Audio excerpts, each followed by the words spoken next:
Buenas noches. En las últimas 2 semanas, Irán ha proyectado una imagen de fuerza de cara al exterior. Captura un petrolero, exhibe misiles.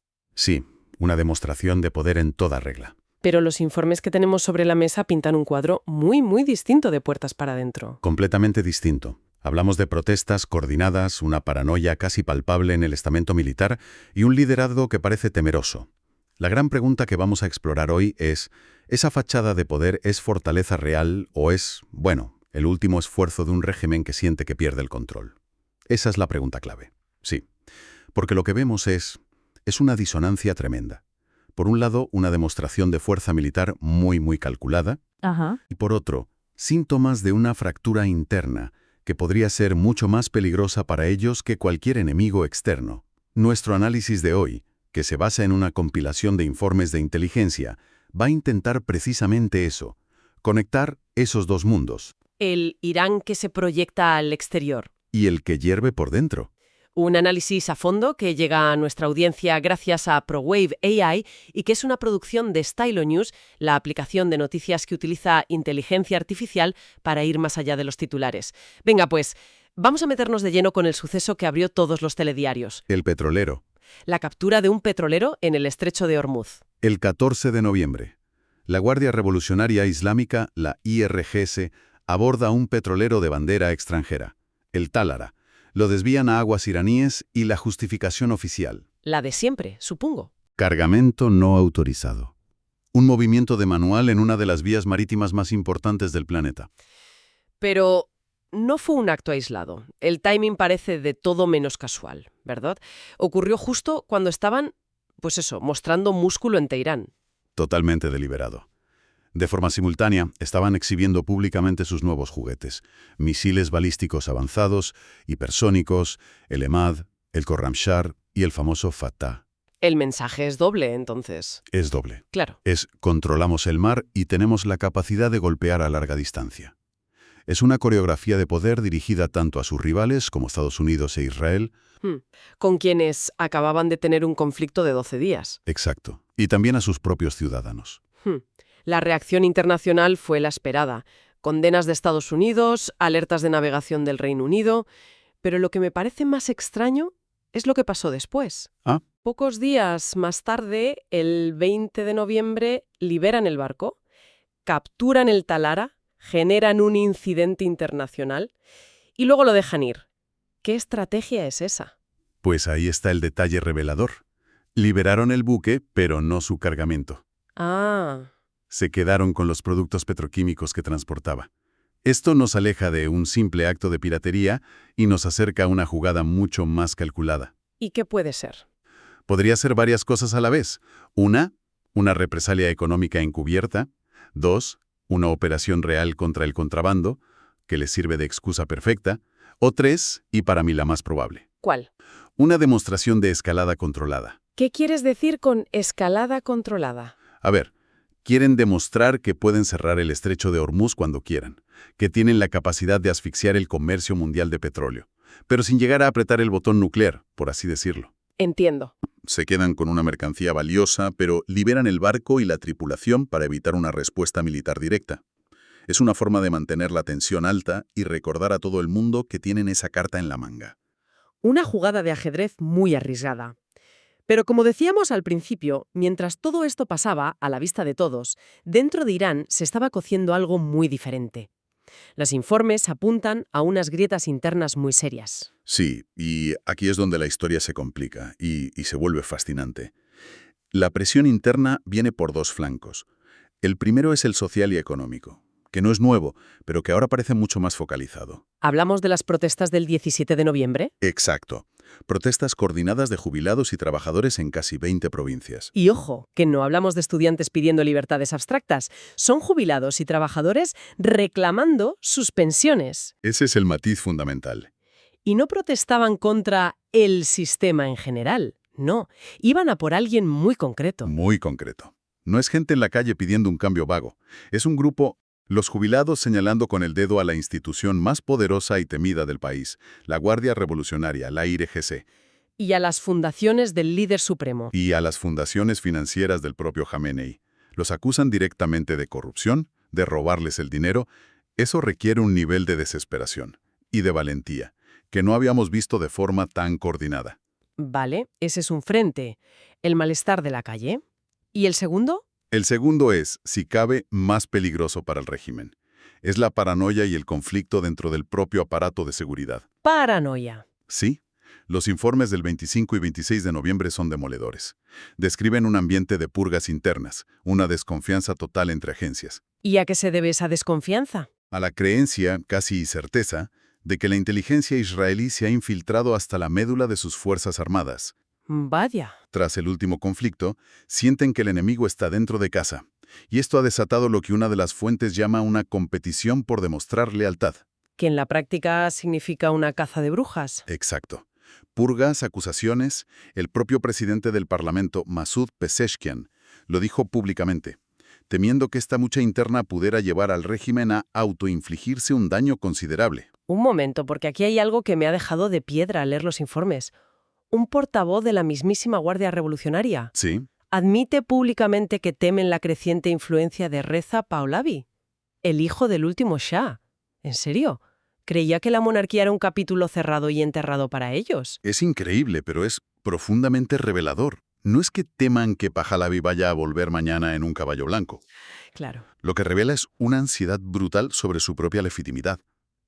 La revolución de 1979 es un recuerdo lejano para la mayoría de la población que es muy joven. Esa narrativa ya no les sirve. ¿Y que tengan que recurrir al fantasma del Shah? Significa que reconocen que han perdido la batalla del relato con las nuevas generaciones. Se ven a sí mismos como un régimen viejo, corrupto, y temen que cualquier figura externa, incluso una del pasado, pueda catalizar ese descontento. O sea, es un síntoma de su propia inseguridad. Exacto. Y si a ese cóctel le sumas el reciente anuncio de que se frustró un complot para asesinar a Jamenei, pues tienes el retrato completo. Un liderazgo que se siente asediado. Asediado por su pueblo, infiltrado por sus enemigos y, lo que es peor, devorado por sus propias luchas de poder. Hay una frase de un analista en uno de los informes que es demoledora. ¿Qué dice? Dice que el régimen iraní está librando una guerra en 3 frentes. Contra sus enemigos en el exterior, contra su propio pueblo y ahora, la más peligrosa, contra sí mismo. Una guerra contra sí mismo. Es una imagen muy potente. Vale, con este panorama tan complejo, ¿cómo encajan las piezas en el tablero geopolítico? ¿Qué están haciendo las potencias internacionales? Pues la respuesta principal de Estados Unidos, como es habitual, es la económica. Durante estas 2 semanas, el Tesoro estadounidense ha apretado las tuercas de las sanciones. ¿Contra quiénes? Primero, el 13 y 14 de noviembre, contra los programas de misiles y drones. Y después, el 21 y 22, contra su red de venta de petróleo en la sombra. Esa red es clave para su supervivencia económica, ¿no? Es su línea de vida. Y fíjate a quién apuntan las sanciones. A empresas en China, Emiratos Árabes, Turquía e incluso Bulgaria. Están intentando desmantelar la arquitectura financiera que les permite saltarse las sanciones y financiar precisamente a la Guardia Revolucionaria. Vale, tenemos la presión económica, que es muy visible, pero me imagino que gran parte de esta guerra fría se libra en la sombra, en el mundo digital. Desde luego, y es un frente absolutamente fundamental. Los informes revelan la existencia de unidades de ciberguerra iraníes muy sofisticadas. ¿Como el Departamento 40 o Attractive Cat? Esos mismos. No son simples hackers. Su misión es el espionaje y la planificación de ataques contra infraestructuras críticas en Israel. Empresas de defensa, aeropuertos, redes eléctricas. Esto es parte de lo que los analistas llaman su doctrina de guerra asimétrica. Correcto. Efectivamente, es el ABC de su estrategia. Como saben que no pueden ganar una guerra convencional contra Estados Unidos o Israel, evitan el enfrentamiento directo y golpean donde el adversario es vulnerable. Ciberataques, milicias... Así es. La guerra de los 1000 cortes. Por supuesto, también reciben respuestas. Hemos visto a un grupo de hacktivistas atribuirse un ataque contra el Banco Separ, que es, el banco de la Guardia Revolucionaria. Y hablando de esas milicias, ¿cómo está gestionando Irán su red de aliados en la región? Porque esa es otra de las bases de su poder. Ahí el panorama es mixto y muy interesante. Por un lado, parecen consolidar su poder en Irak y están estrechando lazos con China. Pero, por otro lado, y esto es un punto muy importante, hay señales de que están perdiendo el control de una de sus piezas más valiosas. ¿Cuál? Los útiles de Yemen. Espera, Que Irán pierda el control de los hutíes suena un problema mayúsculo para ellos. Toda su estrategia de guerra por delegación se basa en tener a estos grupos bajo su mando, ¿no? Claro. Si una de sus piezas más importantes empieza a jugar por su cuenta, pues todo el castillo de naipes se tambalea.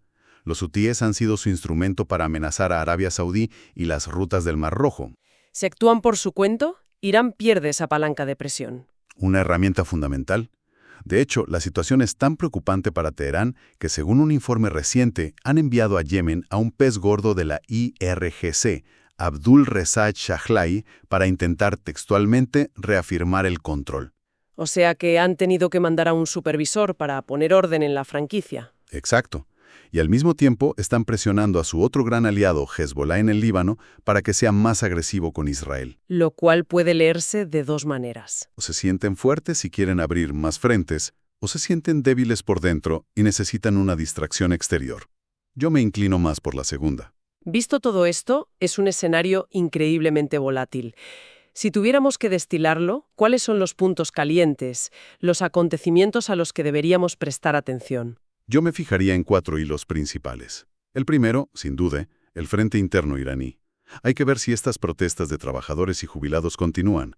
Son el termómetro del descontento. Y en el horizonte, siempre, la sucesión de Jamenei.